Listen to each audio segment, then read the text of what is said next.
قصر نماز کتنے کلومیٹر پر ہے؟ نمازیں قصر کرنے کے لیے کتنے کلومیٹر کی دوری طے کرنا ضروری ہے؟ ناصر حسین صاحب انڈیا سے۔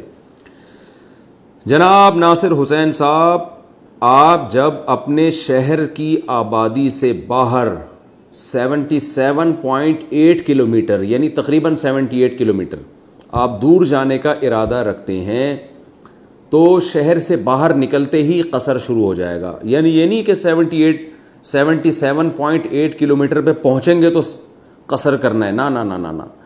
شہر سے باہر 77.8 کلومیٹر دور جانے کا ارادہ ہو، یعنی اس سے اتنا یا اس سے زیادہ دور جانے کا ارادہ ہو تو آپ مسافر بن جائیں گے شہر سے باہر نکلتے ہی، چاہے اتنے کلومیٹر دور نہ بھی پہنچے آپ۔ یعنی میں کراچی سے اس کی مثال دیتا ہوں، کراچی سے حیدرآباد 150-200 کلومیٹر ہے، تو جب آپ کراچی سے حیدرآباد جاتے ہیں تو ظاہر ہے 77.8 کلومیٹر سے زیادہ دور جا رہے ہیں۔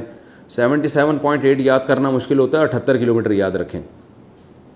تو آپ نے کیا کرنا ہے کہ جیسے ہی آپ کراچی کی آبادی سے، آپ ہیں تو انڈیا کے لیکن مثال میں کراچی کی دے رہا ہوں، تو آپ جیسے ہی کراچی کی آبادی سے باہر نکلیں گے یعنی کراچی کے مضافات بھی ختم ہو جائیں گے تو پھر آپ سفر کی نماز شروع کر دیں گے۔ اور اگر اتنا اس سے کم دور جانے کا ارادہ ہے 78 کلومیٹر سے، تو پھر آپ شہر سے باہر نکل کے بھی سفر والی نماز نہیں پڑھیں گے۔